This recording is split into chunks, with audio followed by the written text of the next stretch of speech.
Hello everyone, আসসালামু আলাইকুম এবং অন্যান্য ধর্মের প্রতি রইল শুভেচ্ছা। তো একদম যারা বেসিক লেভেল থেকে শুরু থেকে ইংরেজিতে কথা বলতে চাচ্ছেন তাদের জন্য আজকের এই ক্লাসটি হতে যাচ্ছে খুবই একটি সহজ ক্লাস, তাই সম্পূর্ণ ক্লাসটি আপনারা মনোযোগ সহকারে করবেন। আশা করছি এই ছোট ছোট বাক্যগুলো শেখার মাধ্যমে আপনি খুব দ্রুত ইংরেজিতে কথা বলতে পারবেন। তাহলে চলুন ক্লাসটি শুরু করা যাক। আমি যেতে পারি, আই ক্যান গো। যখন আপনি বলবেন আমি যেতে পারি তখন বলতে হবে আই ক্যান গো। গো শব্দের অর্থ যাওয়া। আমি লিখতে পারি, আই ক্যান রাইট। এবার আপনি বলছেন আমি লিখতে পারি, তাহলে বলতে হবে আই ক্যান রাইট। রাইট শব্দের অর্থ কিন্তু লেখা। আমি আসতে পারি, আই ক্যান কাম। এবার আপনি বলছেন আমি আসতে পারি, তাহলে বলতে হবে আই ক্যান কাম। কাম শব্দের অর্থ আসা।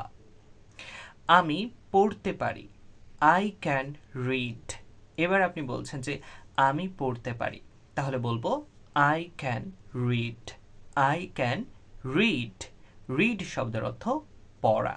আমি খেলতে পারি, আই ক্যান প্লে। এবার আপনি বলছেন যে আমি খেলতে পারি, তো এমন বাক্যকে আমরা ইংরেজিতে বলবো I can play. I can play. আমি নাচতে পারি, আই ক্যান ডান্স। এবার আপনি বলছেন আমি নাচতে পারি, তো আমি নাচতে পারি বলার ক্ষেত্রে বলতে হবে I can dance. I can dance. Dance শব্দের অর্থ কিন্তু নাচ।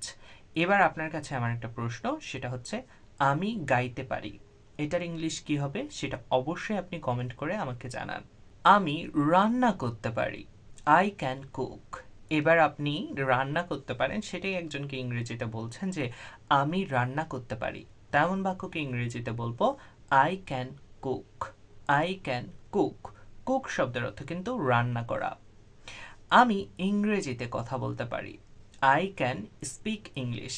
এবার আপনি একজনকে বলছেন যে আমি ইংরেজিতে কথা বলতে পারি, তাই এই সহজ বাক্যটিকে আপনি যখন ইংরেজিতে বলতে চাইবেন তখন বলতে হবে I can speak English. I can speak English.